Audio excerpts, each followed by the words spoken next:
এবার মাছটা এক সাইড ভাজা হয়ে গেছে, আর এক সাইড সুন্দর করে উল্টে দেবো। দেখো সুন্দরভাবে মাছটা কিচ্ছু লাগে না।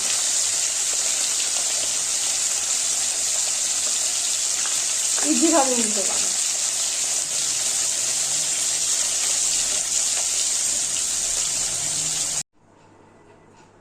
ভোলা মাছ মাখানোর সময় পরিমাণ মতন একটু লবণ আর হলুদ দিয়ে ভালো করে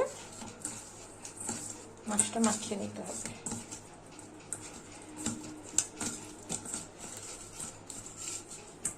ভালো করে মাছটা মাখিয়ে নিতে হবে। মাখানো হয়ে গেল মাছটা। গ্যাসটা অন করে কড়াইটা গ্যাসের উপর বসিয়ে দিতে হবে।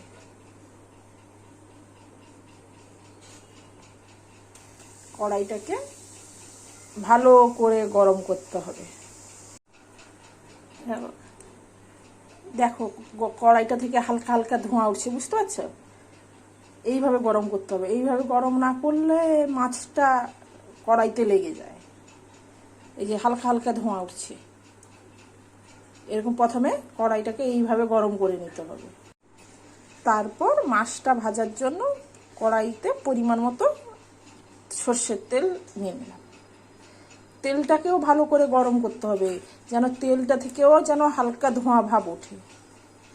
নাহলে তেলটা গরম না হলে মাছটা কড়াইতে লেগে যাবে, ওই জন্য মাছটা ভালো করে ফ্রাই হয় না। এবার দেখো কড়াইটা থেকে তেল থেকে ধোঁয়া ওঠা শুরু করে দিয়েছে। এবার ধোঁয়া উঠতে থাকবে, এইভাবে দিলে তারপরে মাছটা দেবে, নাহলে মাছটা কড়াইয়ের গায়ে লেগে যাবে। বুঝতে পারলে? অনেকেই করতে পারে না, অনেকে মাছটা ঠিকঠাকভাবে ভাজতে পারে না, কারণ কড়াইয়ের গায়ে লেগে যায়। এই একটু ধৈর্য ধরে যদি এইভাবে তেলটাকে ভালো করে গরম করতে হয়, গরম করলে মাছটা কোনো কড়াইয়ের গায়ে লাগবে না, ইজিভাবে মাছটা ভাজা হয়ে যাবে। এবারে কি করব, এক একটা মাছ এইভাবে দিয়ে দেব।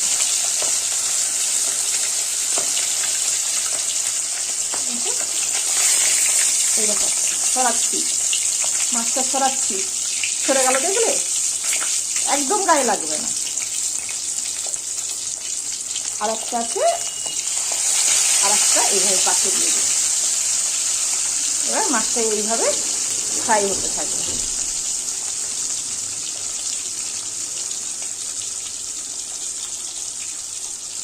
দেখো কিভাবে সরে যাচ্ছে, দেখেছো?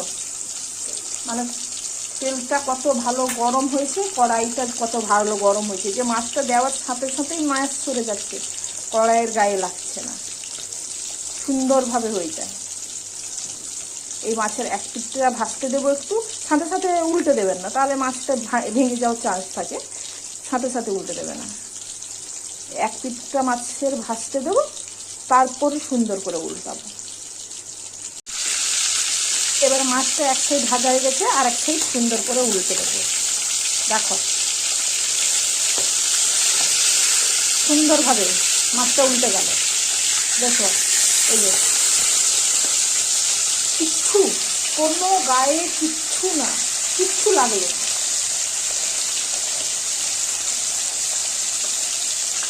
ইজিভাবে উল্টে গেল।